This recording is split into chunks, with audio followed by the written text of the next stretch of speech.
And it's a beautiful thing too. Hold up. Yay. Let's talk about MLW Alpha number 6 from October the 27th, 2021, in which Cesar Duran claims that Thanksgiving there will be a new national openweight champion, and he will gift us violence, and we will thank him for it.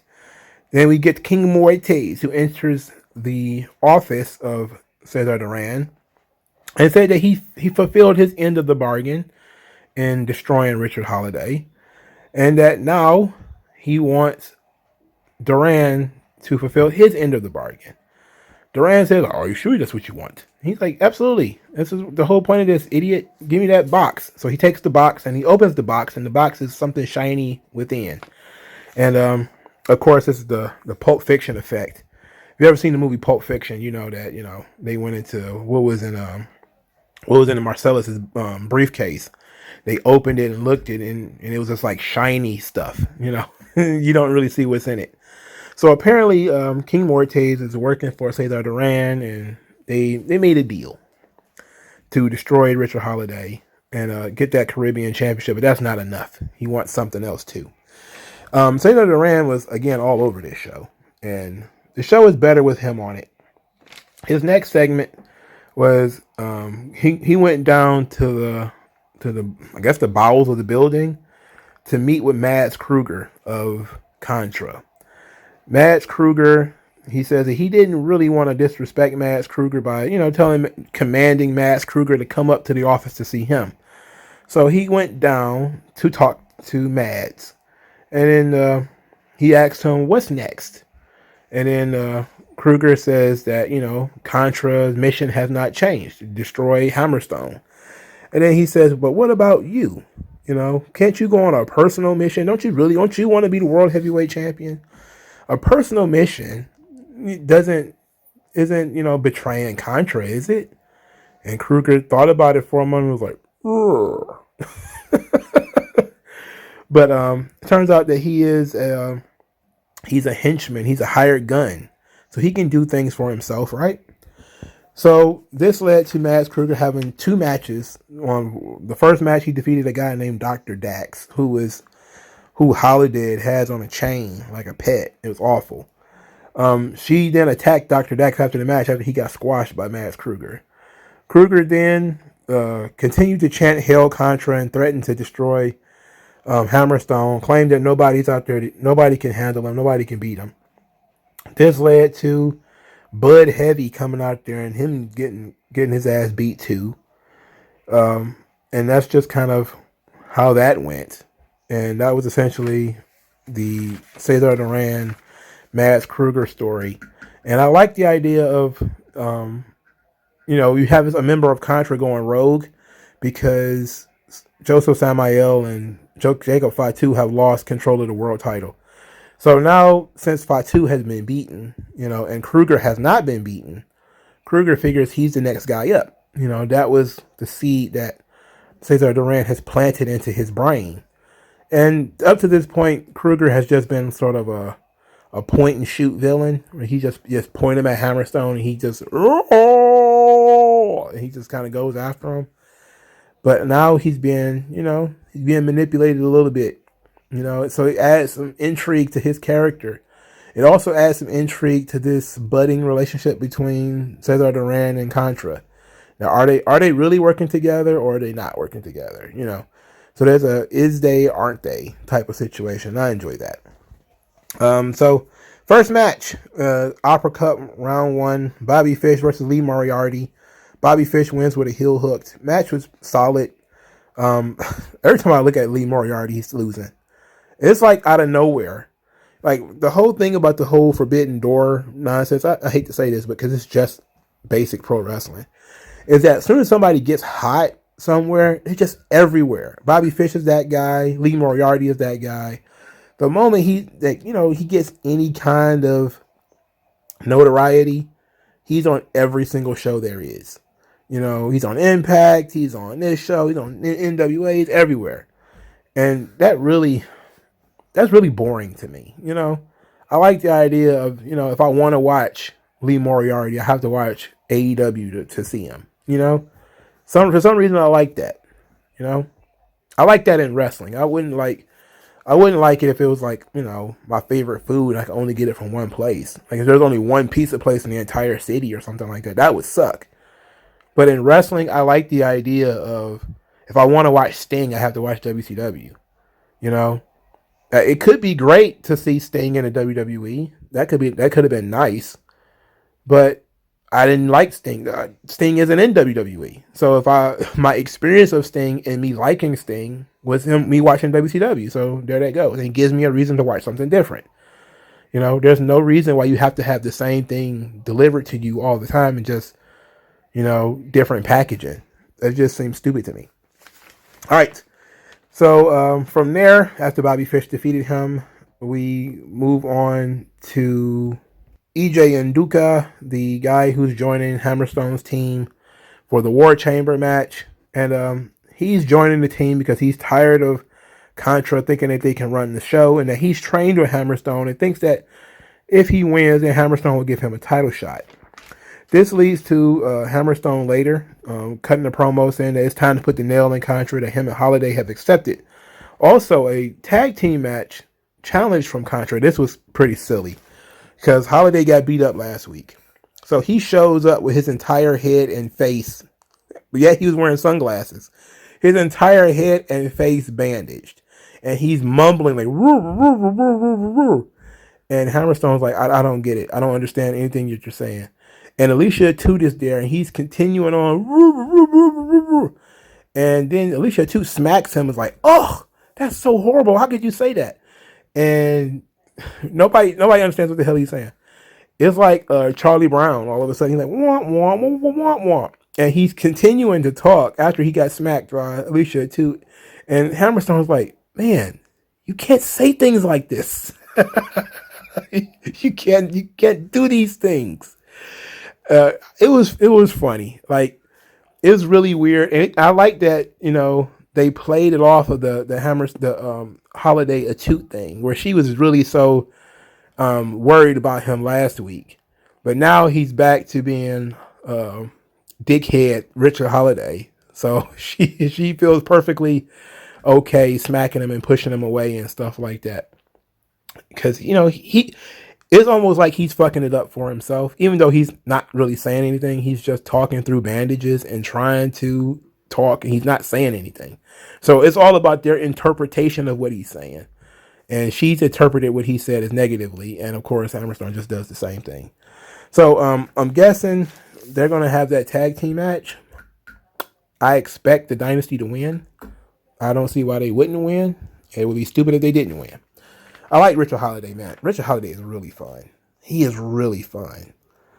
And to me, he is, I wouldn't say he's more fun than MJF, but I like him and MJF together. Like, if you didn't watch MLW when MJF, Hammerstone, and Holiday were working together, Hammerstone was like back. He was like the muscle. He really didn't do much of anything in those days. It was just MJF and Holiday bouncing off of each other, seeing who could be the biggest dickhead in the world. I would love for them to take that to AEW, because I think Richard Holiday would fit right in.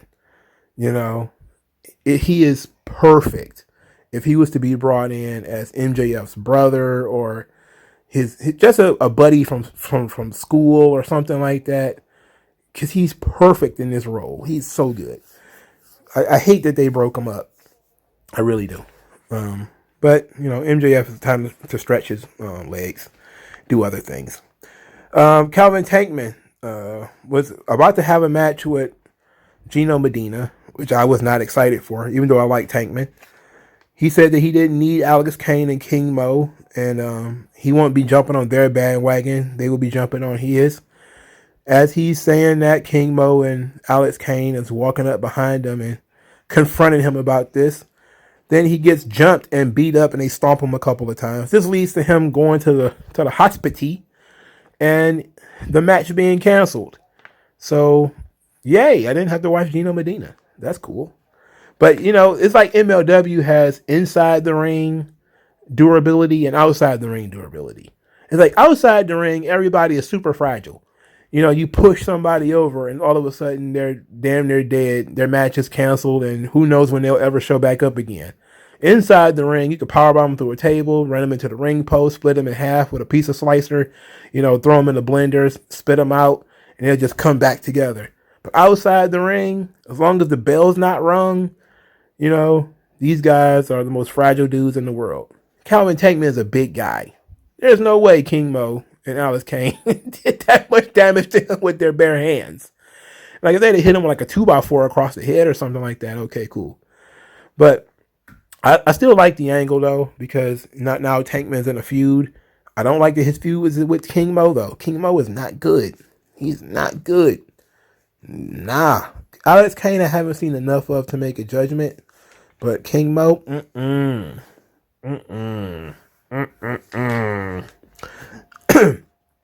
sorry.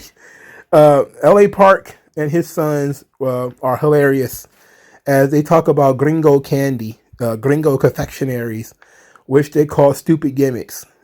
Said they're gonna show the real power of Halloween for the children. It was for the children. They beat up some guy for the children and stomped them and just completely dogged this guy out and covered him in candy and stuff for the children, of course, which is great. Willow was attacked by Holiday. They did an interview with her where she basically called Cesar Duran to get a match with Holiday. That was all that was. 51-50 want to fight Los Parks for the tag team titles. So I'm pretty sure that's going to happen. And the main event was TJP versus Alex Shelley. And TJP wins the match with a small package as he grabbed the ropes. This is actually a fairly solid match. TJP is dirty dishwater as far as, you know, personality is concerned. But once I take into account that I'm just here to watch matches and I don't care about his character and stuff like that, you know, it's not bad, you know.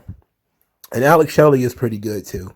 So that all worked out. But the big thing about MLW that I like is that nZo will be signing to MLW. This is a good get for MLW. nZo hasn't been on TV since his WWE days. He hasn't been in a major promotion. He hasn't been like, to think, Ring of Honor skipped on him. Impact skipped on him. AEW skipped on him. And I know it's because of his reputation and stuff like that, but you know, it's clear that MLW is one of those places that is willing to give guys a second chance. They did it with Teddy Hart for a long time, right? Teddy Hart was the one was like seen as being a malcontent, and he is, you know, if we're being honest. And because he was a malcontent, he couldn't work anywhere else. So MLW was like a great place for him. Low Key is another one. Low Key is another one with a brick brain. You know, like these guys just ain't built right. What's that other one? Midget, vegan, Austin Aries. He was another one, you know. The people don't really like Austin Aries. They don't want him in WWE. They don't want him in Impact. They don't want him anywhere. But in MLW, he can get a job. So that to me is the competitive advantage in the marketplace, is that you can get stars that other people don't want anything to do with. For instance, if WWE doesn't want Tessa Blanchard, AEW doesn't want Tessa Blanchard, MLW should bring in Tessa Blanchard. Why not? You're not going to offend the people who are already watching. The worst that's going to happen is you're going to offend the people who aren't watching. So what? Bring in Tessa Blanchard. You know? And nZo was in that category.